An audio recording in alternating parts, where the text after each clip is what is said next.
This is Matt for Into Boxing. I'm delighted to be joined by the Welsh wizard, Joe Cordina. Joe, thanks for giving us some of your time today. I appreciate it. Open workout in Wales. You've walked out there, tremendous reception. What was that feeling like? Yeah, it was amazing. Obviously, I didn't expect it to be like that. Quite a few people there, and yeah, it was a great reception. I've seen a lot of familiar faces and faces that I haven't seen before also. Yeah. So yeah, it was nice. It was nice to hear that reception I had and the people supporting me, and it was quite overwhelming at a point. Yeah, obviously you had the chance to bring family in the ring and stuff like that as well. Is this sort of, you couldn't have written this any better really, to your first world title shot in Wales, have this occasion. You couldn't have really written it any better, could you? Nah, it's the only thing that would probably top it would be me fighting for a world title in the Principality or the Cardiff City Stadium. Yeah. So for me, this is perfect. Maybe we get this fight out the way, get this win, and then maybe Principality Stadium, the Shakur. But I got to do my bit. You just mentioned a name there. I'm going to bring him up later on, but obviously Shakur Stevenson, and there's many other big names domestically and on the world stage. But is it paramount for you that you don't look past this fight? Because obviously this is the one that will open all them doors. So how hard is it though to stay focused on this fight when you know what's ahead if you do get the victory on Saturday? Yeah, of course. Listen, I'm only messing. I got a job to do on Saturday, but everyone keeps asking me about Shakur. He's mentioned you, this, that. But like I said, I got a job to do on Saturday. If I don't win that fight, then that fight ain't there. So this opens the door, like you said, to a lot of big fights and a lot of big nights. And I know he said he'd be happy to come to the UK and fight. And if I was to win, which I'm sure I am going to win, and I got every bit of confidence in myself because I prepared well, I got the ability to beat Ogawa. That fight can happen, maybe in Cardiff City Stadium. That'd be mega. Do you feel, because of where this is there any sort of different feeling that you have as opposed to another fight? Obviously, the occasion's bigger for you, but is there any extra nerves, any butterflies and something? Because you come across cool as a cucumber, but I don't know whether, obviously, I know fighters sometimes hide over the field for obvious reasons, but any sort of nerve, anything there?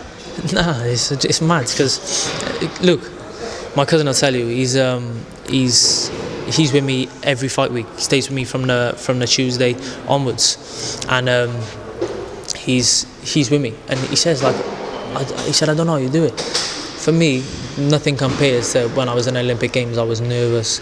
It was like 8 years of my life led to that one event, and it was like the world was on my shoulders. So for me doing that and coming into the pro game, even having my debut, I wasn't nervous. I had the butterflies, but I wasn't nervous.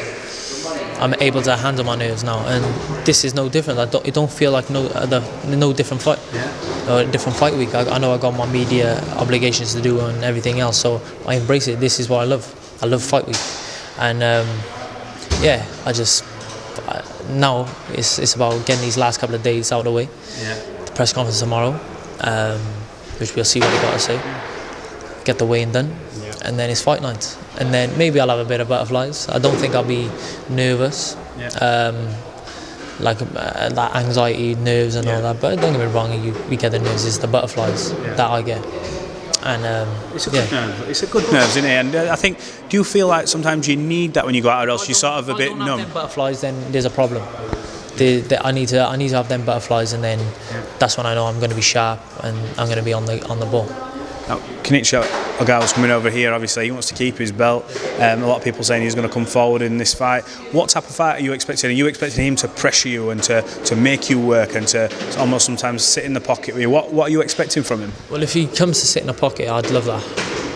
Because even though I don't really show it, in my fights I'd never had to show it, it's going to be a problem for him, because he gets close and he decides to hold and waits for the referee to break. And I'll make him work inside, and then when I decide to work inside and get close to him and put a pressure on him, then he's not going to like it. So for me, it's about whatever he wants to do, let him do. But I'm going to concentrate on what I'm planning on doing, and that's why he'll have to dance to my tune. And I've heard in other interviews, obviously the fighters in your gym have said that they kind of expect you to get him out of there. Your heart of hearts, what do you see happening on Saturday night? do you just believe that you'll be able to adjust and adapt, or do you see a scenario where he comes forward and you put it on him and get him out of there? No, I adapt. The thing is, if I got it there, and if I get him hurt, or if I see him wilting, then that's when I put the pressure on. But until then, I stick to my game plan, mine and Tony's game plan. It was Tony's game plan, because I let Tony put the tactics together, and then we execute them. And then if he tells me to put it on him, then I'll put it on him. But I just listen to Tony and do whatever he says. Right, we're coming up to that 5 minutes we spoke about before, so I've got one more for you. After the fight, obviously, I know you'll be talking about having some downtime and things like that, going on holiday. Where are you wanting to go? You talk about Monte Carlo, I know you're swaying. What are you wanting to do after? Well, in December, I missed my 30th birthday, so I was in camp. I was actually fighting the 15th of December. It was in Eddie's back. No, where was it? Was it fight camp? No, 15th of December. Who did I fight? Manchester. Liverpool, so I fought in Liverpool. So I missed my 30th. I was on the 1st of December, so I was deep in camp, dieting and stuff, so I missed that. My missus' birthday was on the 21st, so I couldn't celebrate that, so I said to her, we can go somewhere, celebrate it together. I know mine's a bit late, but we'll celebrate it together. Maybe Monte Carlo. I love Monte Carlo, or New York, Rome. I haven't been to Rome either, so but a lot of people are telling me go to Rome, but I'm swaying towards Monte Carlo. From what I've seen, I'd be swaying towards it too. Have you got a final message for your fans, family, people who get behind you and who stuck behind you from day one? I don't like to call them fans because I think it's quite disrespectful, but my supporters, it's okay, no problem.